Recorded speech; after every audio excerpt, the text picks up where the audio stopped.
Friends, LGR study के YouTube channel में आपका स्वागत है। फ्रेंड्स, आज हम हिस्ट्री का क्लास करने वाले हैं और जिसमें हम ये जानेंगे कि सिंधु घाटी सभ्यता क्या थी। सिंधु घाटी सभ्यता को इंग्लिश में कहें तो इंडस वैली कहा जाता है और इसे हड़प्पा सभ्यता भी कहा जाता है। तो आइए एक नज़र अब डालते हैं आपके बुक के चैप्टर पर। तो आपके बुक का फर्स्ट चैप्टर जो है वो है ईंट, मनके तथा अस्थियां। तो आइए सबसे पहले ये जान लेते हैं कि ईंट क्या होता है। तो ईंट के बारे में आपको तो जानकारी होगी ही। अब मनके के बारे में हम आपको थोड़ी सी जानकारी दे देते हैं कि मनके जो है वो क्या होता है। मनके खास करके मोती को कहा जाता था। पुराने समय के मोती को मनके कहा जाता है। तथा अस्थियां की बात हम करें तो अस्थियां मानव कंकाल हो चाहे फिर पशु का कंकाल हो, उसे हम खास करके यहाँ पर अस्थियां शब्द से जानेंगे। किस शब्द से जानेंगे? अस्थियां शब्द से जानेंगे। इससे ये पता चलता है कि यहाँ के लोग जो हैं उनकी क्या स्थिति थी। वो उनका जो अंतिम संस्कार किया जाता था वो कब्रिस्तान में किया जाता था या फिर जलाया जाता था या फिर फेंक दिया जाता था। और अस्थियां से ये भी पता लगाया जाता है कि ये कब्रिस्तान की अस्थियां हैं या फिर जलाने की जगह की अस्थियां हैं या फिर युद्ध की मैदान की अस्थियां हैं। जैसे मान लीजिए कब्रिस्तान की अस्थियां यदि रहेगी तो वो उसका जो है कंकाल, शरीर का सभी भाग वहीं पर मिलेगा, चाहे वो हाथ हो पैर हो, सभी एकदम एक जैसे में मिलेगा। और यदि युद्ध के मैदान का कंकाल रहेगा तो उसमें कोई अंग नहीं मिलेगा कंकाल का, और चितर बितर मिलेगा। क्या मिलेगा? चितर बितर मिलेगा। कोई अंग यहाँ है तो कोई अंग वहाँ है। तो आइए सबसे पहले हम ये जानते हैं कि पुरातत्व और पुरावस्तु क्या होता है। क्या? पुरातत्व और पुरावस्तु क्या होता है? तो पृथ्वी के गर्भ में जो वस्तु छिपा हुआ है किसी सभ्यता का, उसे हम पुरावस्तु या पुरातत्व कहते हैं। क्या कहते हैं? पुरावस्तु या पुरातत्व कहते हैं। जैसे कि आपको हम अभी पढ़ाएंगे कि हड़प्पा सभ्यता की खुदाई में क्या क्या चीज़ मिले हैं। हाथी के दांत मिले हैं, उसके बाद बहुत सारे बर्तन मिले हैं, ईंट मिले हैं। तो इसी सब को क्या हम कहेंगे? इसी को हम कहेंगे पुरातत्व कहेंगे। अब ईस्वी और ईसा पूर्व में अंतर हमको जान लेना है इस क्लास को स्टार्ट करने से पहले कि ईस्वी क्या होता है और ईसा पूर्व क्या होता है। देखिए, ईस्वी को इंग्लिश में एडी से रिप्रेजेंट किया जाता है। किससे? एडी से रिप्रेजेंट किया जाता है। और ईसा पूर्व को बीसी से। किससे? बीसी से। एडी का मतलब होता है एनो डोमिनी और बीसी का मतलब होता है बिफोर क्राइस्ट। क्या होता है? बिफोर क्राइस्ट होता है। और अब जो है खास करके विदेशों में इसका प्रयोग सीई के रूप में किया जाता है। क्या लिखा जाता है? सीई लिखा जाता है। और बीसी को बीसीई लिखा जाता है। सीई का मतलब हुआ कॉमन एरा और बीसीई का मतलब हुआ बिफोर कॉमन एरा। इतना तो समझ गए। अब हम समझते हैं कि आखिर ईसा पूर्व और ईस्वी में अंतर क्या है। ईसा पूर्व और ईस्वी में अंतर क्या है? आप लोग जानते होंगे कि ये पिक्चर जो है ये किसका पिक्चर है। ज़रा कमेंट करके हमें बताइएगा कितने लोग जानते हैं। तो आइए हम बता देते हैं कि ये जो है ईसा मसीह का पिक्चर है। किसका पिक्चर है? ईसा मसीह का पिक्चर है। और ईसा मसीह के जन्म से पहले जो समय था उसे ईसा पूर्व कहा जाता है। क्या कहा जाता है? ईसा पूर्व। यानी कि ईसा पूर्व को इंग्लिश में क्या कहते हैं? ईसा पूर्व को इंग्लिश में हम बीसी कहते हैं, बिफोर क्राइस्ट। और जन्म के बाद के समय को हम ईस्वी कहेंगे। क्या कहेंगे? जन्म के बाद ईसा मसीह का जो जन्म हुआ उस समय के बाद को हम क्या कहेंगे? ईस्वी कहेंगे। खास करके हमारी देश की प्राथमिक शिक्षा जो अभी भी टिकी हुई है वो क्रिश्चियनों पर टिका हुआ है। जैसे कि आप देखते होंगे बहुत सारा जॉन के नाम से स्कूल रहता है। जॉनी जॉनी यस पापा, ये सब किसका नाम हुआ? क्रिश्चियन का नाम हुआ। और क्रिश्चियन जो थे उस समय बहुत ही विद्वान हुआ करते थे। और इसी के जन्म के बाद क्या हुआ? जन्म के बाद जो है ईस्वी का निर्माण हुआ, ईस्वी लिखा जाने लगा। इससे पहले ईसा पूर्व लिखा जाता था। क्या लिखा जाता था? ईसा पूर्व लिखा जाता था। और ईसा पूर्व में एक वर्ष जब बीत जाता था तो उसे कहा जाता था ईसा पूर्व। बीते हुए समय को गिना जाता था। और ईस्वी में भी क्या है? बीते हुए समय को ही कहते हैं, लेकिन दोनों में गिनने की फर्क है। क्या है? गिनने की फर्क है। यहाँ पर एक ईस्वी बीत जाने के बाद उसे हम ईसा पूर्व कहने लगते हैं, लेकिन यहाँ पर ईस्वी कहते हैं। क्या कहते हैं? एक वर्ष बीत जाने के बाद उसे हम पूर्व नहीं कहते हैं। हम समझते हैं कि ये जो है काल आगे भी चलने वाला है, इसलिए गिनते चलते हैं कि एक ईस्वी खत्म हुआ, दूसरा ईस्वी आ गया, दूसरा ईस्वी खत्म होगा, तीसरा ईस्वी आ जाएगा। ऐसे में अभी कितना ईस्वी है? 2021। कितना है? 2021 ईस्वी है। और इसे हम ईसा पूर्व में गिनेंगे तो कितना हो जाएगा? 2021 को जोड़ दीजिए किस में? 2021 से पहले मान लीजिए एक ईसा पूर्व बीता हुआ था।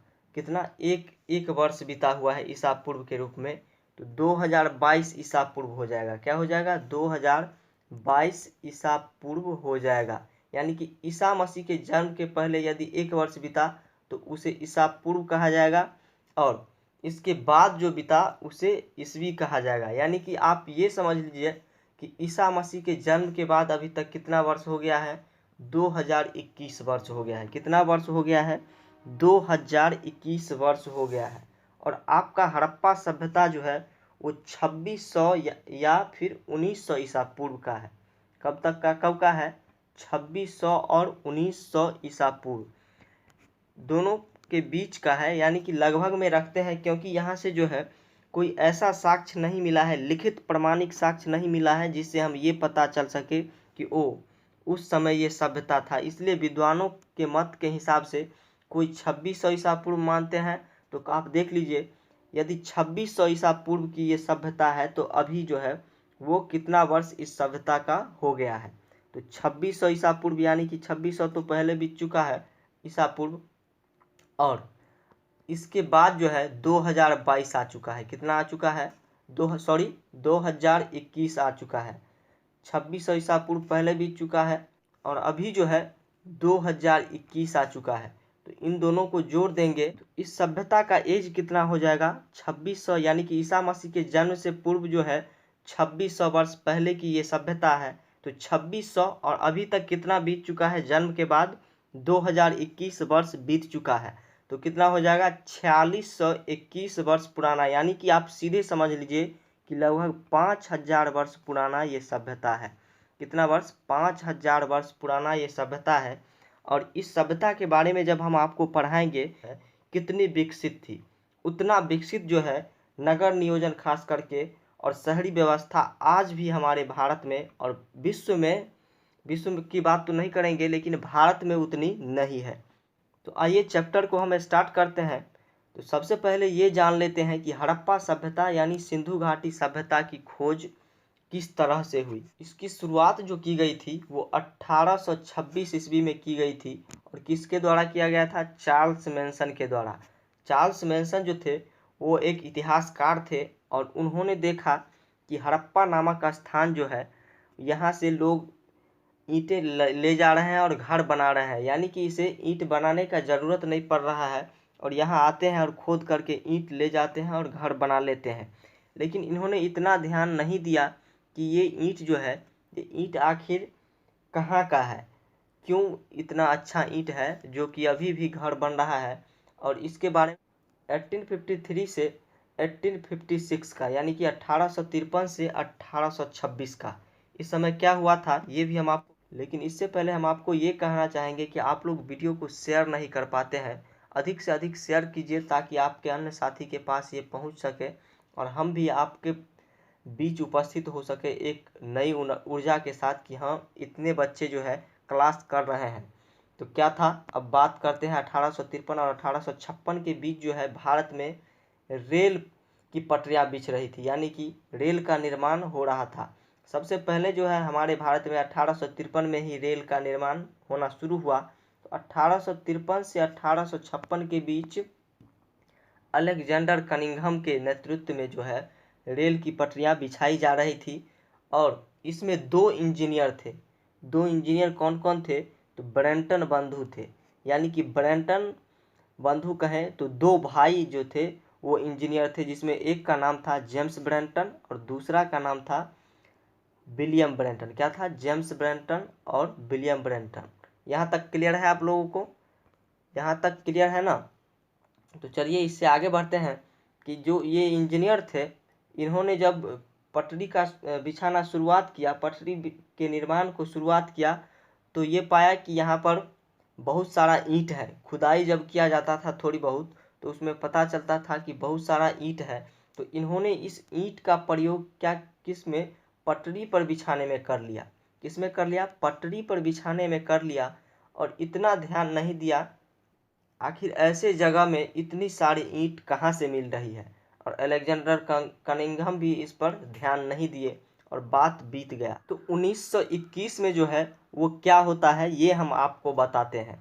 सर जॉन मार्शल के नेतृत्व में, किसके नेतृत्व में? सर जॉन मार्शल के नेतृत्व में जो है दो व्यक्ति को नियुक्त किया गया। एक थे दयाराम साहनी और दूसरा थे राखल दास बनर्जी। कौन कौन थे? एक थे दयाराम साहनी और दूसरा जो थे वो थे राखल दास बनर्जी। और इन दोनों ने हड़प्पा के उत्खनन को करना शुरू किया। इनके नेतृत्व में, किनके नेतृत्व में? आपसे यदि ये पूछा जाए कि हड़प्पा सभ्यता के उत्खनन का नेतृत्वकर्ता कौन थे, तो आपको बताना है कौन? आपको जो बताना है वो बताना है जॉन मार्शल। किसके नेतृत्व में हुआ था? जॉन मार्शल के नेतृत्व में शुरू कर दिया गया था। कब? 1921 में। इतना तक क्लियर है? आगे देख लीजिए, यहाँ पर हम थे और यहाँ जो है कह रहा है दयाराम साहनी जो थे वो हड़प्पा सभ्यता की खोज कर डाले। 1921 में ही हड़प्पा सभ्यता की खोज कर डाले। और ये जो सिंधु घाटी सभ्यता थी इसे एक और नाम दे दिया गया हड़प्पा सभ्यता, क्योंकि सबसे पहले जो खोजी गई स्थल थी वो हड़प्पा थी, इसलिए इसे हड़प्पा सभ्यता का नाम दे दिया गया। कब? 1921 में। तो हड़प्पा सभ्यता की खोज कब हुई ये आपको अब पता चल चुका होगा कि 1921 में हड़प्पा सभ्यता की खोज हुई। अब आते हैं मोहनजोदड़ो पर। तो मोहनजोदड़ो की खोज जो हुई वो राखल दास बनर्जी ने, जैसा हमने आपको कहा कि ये दोनों जो थे जॉन मार्शल के नेतृत्व में थे और ये जो है हड़प्पा सभ्यता का खोज कर डाले।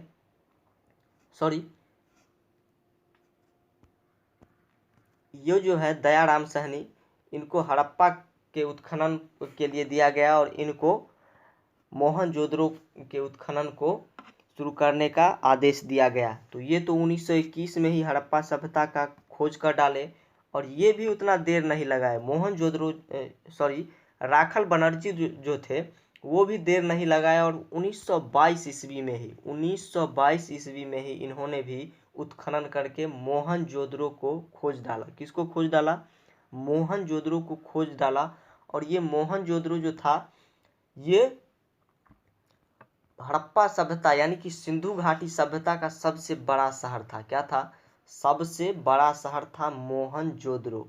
और इसे मृतकों का टीला भी कहा जाता है। क्या कहा जाता है? इसे मृतकों का टीला भी कहा जाता है। मृतकों का टीला। मृतकों का टीला आप कहेंगे इसलिए कहा जाता है, हड़प्पा सभ्यता से जो है वो कब्रिस्तान के साक्ष्य मिले हैं। किससे? कब्रिस्तान से के साक्ष्य मिले हैं। और मोहनजोदड़ो से जो है लोगों को जलाने का साक्ष्य मिला है। किसका साक्ष्य मिला है? हड़प्पा सभ्यता से कब्रिस्तान के साक्ष्य मिले हैं और मोहनजोदड़ो से लोगों को जलाने यानी कि मृत्यु हो जाने पर लोगों का अंतिम संस्कार जो है वो हड़प्पा सभ्यता में दफना करके किया जाता था, लेकिन मोहनजोदड़ो में जला दिया जाता था। लेकिन आप कहेंगे सर फिर इसे मृतकों का टीला कैसे? जब लाश जल जाता था तो फिर इसका नाम जो है वो मृतकों का टीला क्यों रखा गया? तो मृतकों का टीला इसलिए इसका नाम रखा गया कि यहाँ पर जो हड़प्पा में जो अस्थियाँ मिली है, कंकाल मिला है, वो एकदम सुव्यवस्थित ढांचे में मिला है। यानी कि जो अस्थियां जहां से मिली है वहां पर एकदम बिल्कुल सब कुछ मिला है। कब्रिस्तान में जैसे किसी को दफनाया जाता है तो सीधा लेटा करके दफनाया जाता है और उसी तरह का जो है अस्थियां कंकाल मिला है। लेकिन मोहनजोदड़ो में जो है ये अस्थियां बहुत सारी मात्रा में मिली है, लेकिन किसी का सर मिला है तो कहीं किसी का एक पैर कटा हुआ मिला है, तो किसी का एक हाथ कटा हुआ मिला है, तो किसी का सिर्फ धड़ मिला है। तो ऐसा है, इसलिए ये अंदाज लगाया जाता है कि यहाँ जो है बहुत ही भीषण युद्ध हुआ था। इसके बारे में हम आपको आगे बताएंगे, लेकिन आप अभी मृतकों का टीला सिर्फ समझ लीजिए कि मोहनजोदड़ो को मृतकों का टीला कहा जाता है। और क्यों कहा जाता है? क्योंकि बहुत अधिक मात्रा में यहाँ से क्या मिली है? लाशें मिली है, अस्थियां मिली है, इसलिए इसे मृतकों का टीला कहा जाता है। तो इतना तक आपका क्लियर हो गया होगा। क्लियर हो गया होगा तो एक बार बताएंगे कि हड़प्पा सभ्यता की खोज जो है वो कब की गई और मोहनजोदड़ो की खोज जो है वो कब की गई। कब की गई जरा जल्दी से आप बताइएगा कि हड़प्पा सभ्यता की खोज कब की गई और मोहनजोदड़ो की खोज कब की गई। और ये भी बताइएगा कि सिंधु घाटी सभ्यता की जो है सर्वप्रथम खोज कब करना शुरू हो गया, यानी कि कब ये ध्यान में आ गया। खोज तो हुआ 1921 और 22 में ही, लेकिन जो है ये कब ध्यान में आया, कब लोगों को थोड़ा ध्यान आकर्षण करने का मौका मिला कि यहाँ जो है कोई ना कोई सभ्यता है। तो ये हम आपको बताते चलते हैं कि 1821 में सबसे पहले जो है चार्ल्स मैनसन के को थोड़ी सी अनुभूति हुई और दूसरी बार 1853 से 56 में जब भारत में रेल की पटरियां बिछ रही थी तो अलेक्जेंडर कनिंघम के नेतृत्व में दो भाई जो थे इंजीनियर जेम्स ब्रैंटन और विलियम ब्रैंटन, इनके नेतृत्व में थोड़ी सी जानकारी मिली, लेकिन ये भी इसको दरकिनार कर दिए। और सर जॉन मार्शल के नेतृत्व में जो स्टार्ट हुआ 1921 में, और इसमें दो व्यक्ति थे, दयाराम साहनी और राखल दास बनर्जी, इन्होंने इसमें सफलता प्राप्त की। ठीक है, यहाँ तक तो आप समझ गए। अब आपको ये बता देते हैं कि हड़प्पा सभ्यता यानी कि सिंधु घाटी सभ्यता के अंतर्गत जो हड़प्पा सभ्यता था वो किसके लिए प्रचलित था। तो हड़प्पा सभ्यता जो प्रचलित था वो अपनी शहरीकरण के लिए और नगर नियोजन के लिए प्रचलित था।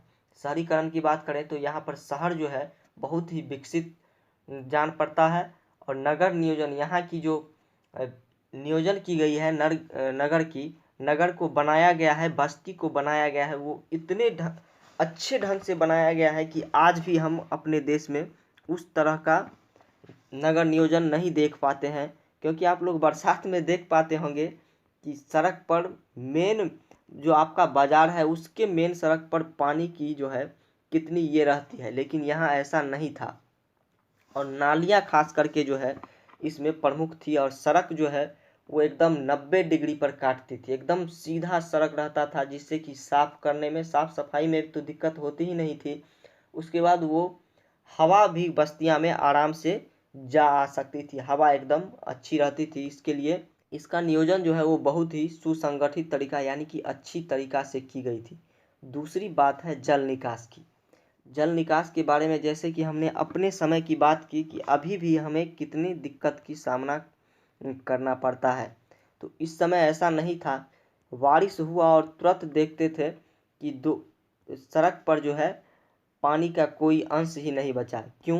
क्योंकि सड़क के किनारे इस तरह से नालियाँ बनी हुई थी, और ये नालियाँ जो है बस्ती से एकदम बिल्कुल बस्ती में अंदर तक थी। जैसे कि मान लीजिए कि ये सड़क 10 मीटर चौड़ी लगभग सड़क हुआ करती थी पहले, इस तरह से इसका नगर नियोजन था। और यहाँ से जो है ये मेन सड़क हो गया, और यहाँ से एक सड़क आता था। क्या आता था? यहाँ से ये मेन गली का सड़क हो गया, और इस तरफ भी हम बना लेते हैं। मेन सड़क के आगे जो है ये बस्तियां हो गया, गली हो गया, और इसमें अब क्या था, तो जैसे कि ये जो है गली हो गया, अब इधर से बस्तियां थी इस छोटी सी सड़क में, और इधर से भी बस्तियां थी। अब देख लीजिए, और इन सभी बस्तियों का जो है यहाँ पर नाली जो है इसमें गया हुआ था, और यहाँ से इस सड़क में नाली आया हुआ था। उसी तरह यहाँ पर भी था कि ये दोनों हो गया, इसके बीच में फिर सड़क है, और फिर यहाँ पर जो है घर बनाया गया है, और सभी को इस नाली से अटैच किया गया है। सड़क में नाली था, यहाँ से अटैच किया गया है, और फिर इस सड़क के नाली को इस नाली में अटैच किया गया है बड़ी सड़क में, जो कि 10 मीटर चौड़ी थी, जो अब बहुत लगभग आप 30 फीट चौड़ी कह सकते हैं, इतनी चौड़ी सड़क थी। और इसके जो है दोनों तरफ नाली थी, और इधर भी इसी प्रकार का संरचना था कि ये जो है गली हो गया, और इधर भी बस घर हो गया, और इधर भी घर हो गया, और ये गली में जो है नाली है, इस घर का नाली जो है इस गली के नाली से अटैच करेगा, और इस गली का नाली जो है ये मेन सड़क के गली से अटैच करेगा। फिर ऐसा यहाँ भी था। इस तरह का नगर नियोजन था, इसलिए इसे नगर नियोजन सभ्यता कहा गया है। और जल निकास के लिए ये दो बातों के लिए खास करके प्रमुख थी। तो ये सभ्यता जो है वो किसके लिए प्रचलित थी? शहरीकरण, नगर नियोजन के लिए और जल निकास के लिए। किसके लिए? जल निकास के लिए। तो आज हम आपका कंसेप्ट जो है इतना ही रखेंगे और नेक्स्ट क्लास में जो हम आपको पढ़ाएंगे वो हड़प्पा सभ्यता के बारे में पहले पढ़ाएंगे, यानी कि हड़प्पा सभ्यता के बारे में तो हम पढ़ा ही रहे हैं। हड़प्पा जो स्थान है इसके बारे में पढ़ेंगे कि यहाँ से जो है क्या क्या पुरातत्व मिला है, इसकी व्यापारिक स्थिति क्या थी, यहाँ जो है किस धर्म के लोग रहते थे, यहाँ का जो है व्यापार कैसा था, कृषि कैसा था, यहाँ किस अनाज का जो है कृषि किया जाता था, इन सब बातों को हम जानेंगे। अब आइए हम इस हड़प्पा सभ्यता के क्षेत्रफल के बारे में बात कर लेते हैं। क्या बात करेंगे? क्षेत्रफल के बारे में बात यदि हम करते हैं तो इसका क्षेत्रफल जो है 13 लाख किलोमीटर में था। इसका क्षेत्रफल कितना में था? 13 लाख किलोमीटर में इसका क्षेत्रफल था, जो त्रिभुजाकार था। आइए हम थोड़ा आपको बता देते हैं कि इसका जो है नक्शा कैसा था। इसका नक्शा ऐसे था, ये था, और ये थोड़ा इधर जा करके ऐसे था, यानी कि त्रिभुजाकार ही हम इसे कहेंगे। तो त्रिभुजाकार था और इसमें जो है 1400 से 100 बस्तियाँ मिली है। खास करके जब 1921 में खोदाई की गई तो उस समय तो यहाँ सिर्फ 40 बस्तियाँ ही मिली थी। कितना बस्तियाँ मिली थी? 40 बस्तियाँ। लेकिन अभी तक जो उत्खनन किया गया है इससे लगभग 1400 बस्तियाँ मिली है। कितनी बस्तियाँ मिली है? 1400 बस्तियाँ मिल चुकी है। और इसमें जो है सबसे ज़्यादा बस्तियाँ जो है अपने इंडिया में मिला है। कहाँ मिला है? इंडिया में। हड़प्पा जो है ये पाकिस्तान के माउंट गोमरी ज़िला में अभी है। कहाँ है? माउंट गोमरी ज़िला में हड़प्पा है। और ये जो है उस समय का भारत था, यानी कि आज़ादी के पहले का तो भारत पाकिस्तान एक ही था, लेकिन अब ये पाकिस्तान में हो गया। पाकिस्तान के किस ज़िला में है?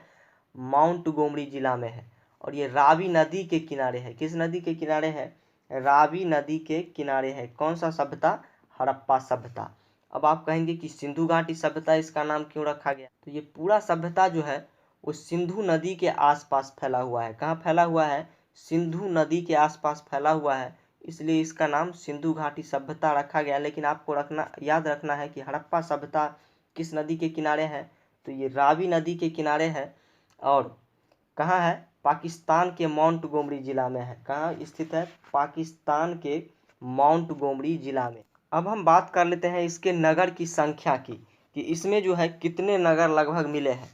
तो 1921 में जब खुदाई चल रहा था 1921 में, तो उस समय 40 नगर मिले थे कुल। कितने नगर मिले थे? 40 नगर मिले थे। लेकिन इसका संख्या जो अभी बढ़कर हो गया है वो लगभग 1400। अभी तक में लगभग 1400 नगर यहाँ से मिल चुका है। कितना नगर मिल चुका है? 1400 नगर मिल चुका है, जिसमें कुछ नगर जो है वो अफ़गानिस्तान में है, कुछ पाकिस्तान में है और कुछ इंडिया में है। तो सबसे ज़्यादा नगर जो है वो इंडिया में है। तो इंडिया में किस किस राज्य तक ये जो फैला हुआ था ये हम आपको बता दें कि ये गुजरात, जम्मू कश्मीर, पंजाब, हरियाणा, राजस्थान और महाराष्ट्र, इतने में ये फैला हुआ था। हड़प्पा सभ्यता कितना में फैला हुआ था? इतना क्षेत्र में फैला हुआ था। गुजरात, कश्मीर, पंजाब, हरियाणा, राजस्थान, महाराष्ट्र। इसकी एक सीमित विस्तार की हम बात करें तो ये उत्तर में जो है कश्मीर से स्टार्ट होकर के और दक्षिण में सुतकांगेडोर, कहाँ तक? सुतकांगेडोर तक था। और पूरब की बात करें तो पूरब में बलूचिस्तान जो कि पाकिस्तान में है, यहाँ से लेकर के आलमगीरपुर, कहाँ तक?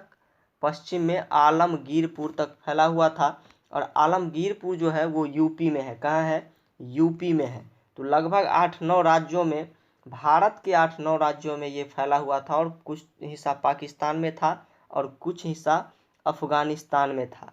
अब बात कर लेते हैं कि किस देश में कितना जो है जगह मिला है। तो सबसे ज़्यादा जगह जो मिला है वो भारत में मिला है, यानी कि अपने इंडिया में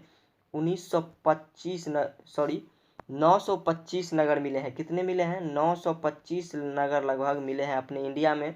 अब बात करें यदि पाकिस्तान की, तो पाकिस्तान में 475 नगर मिले हैं। कितने मिले हैं? पाकिस्तान में 475 नगर मिले हैं। और वहीं अफ़गानिस्तान के बारे में हम आपको बोले कि अफ़गानिस्तान में भी ये सभ्यता फैला हुआ था। तो अफ़गानिस्तान भी जो था वो हमारे भारत देश का ही हिस्सा था। और कब अलग हुआ इसके बारे में आगे हम चर्चा करेंगे। तो अफ़गानिस्तान में जो नगर की संख्या थी वो 2 थी। कितनी थी? नगर की संख्या जो अफगानिस्तान में थी वो 2 थी। और पुनः हम आपको याद दिलाते चलते हैं कि हड़प्पा सभ्यता की सबसे पहले खोज कब की गई थी? 1826 ईस्वी में। आपको याद करते चलना है एकदम बिल्कुल, यहाँ से ही याद कर लेना है कि कब क्या हुआ, कैसे हुआ। और उसके बाद दूसरी जो है वो 1853 से 56 में अलेक्जेंडर कनिंघम के नेतृत्व में थोड़ी सी प्रकाश में आई। उसके बाद जो है 1921 में पूरे प्रकाश में आई। उससे पहले 1853 और 56 के बीच जो है वो ब्रैंटन बंधु और विलियम बेंटन जो थे, यानी कि जेम्स ब्रैंटन और विलियम बेंटन दोनों जो भाई थे, वो क्या थे? इंजीनियर थे, और रेल की पटरी इसके नेतृत्व में बिछाया जा रहा था, ये आपको याद रहेगा। उसके बाद अगली बात आती है 1921 की, जॉन मार्शल की। तो जॉन मार्शल के नेतृत्व में जो है वो दयाराम साहनी और राखालदास बनर्जी ने दयाराम साहनी हड़प्पा की खोज कर डाली 1921 में, और 1922 में राखालदास बनर्जी ने मोहनजोदड़ो का खोज कर डाले। अब आगे बात करते थे हड़प्पा सभ्यता यानी सिंधु सभ्यता की बारे में कि वो किस तरह का सभ्यता है। तो शहरी सभ्यता है, नगर नियोजन जो है इसमें बहुत ही विकसित था, जल निकास बहुत विकसित था, इतना जान लिए। आपके फर्स्ट चैप्टर का क्या नाम था ये भी आप जान लिए, ईस्वी एडी, यानी कि ईस्वी एडी कहे तो एनो डोमिनी ईस्वी को कहा जाता है, और ईसा पूर्व बीसी यानी कि बिफोर क्राइस्ट, जिसे अभी जो है विदेशों में लगभग बीसीई लिखा जाता है। क्या लिखा जाता है? BCE, before common era. और सीई ईस्वी को जो लिखा जाता है वो सीई लिखा जाता है, कॉमन एरा।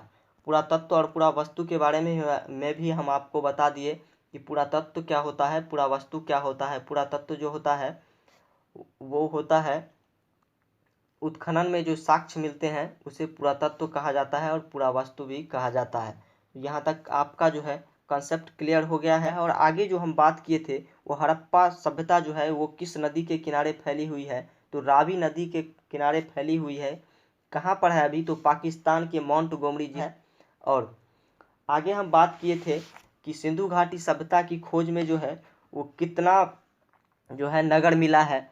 तो 1921 में लगभग 40 नगर मिले थे, लेकिन अभी तक जो है इसकी संख्या 1400 हो गई है। और इसमें सबसे ज़्यादा नगर जो है 1925 नगर इंडिया में मिला है, और पाकिस्तान में 475 नगर मिला है, अफगानिस्तान में 2 नगर मिला है।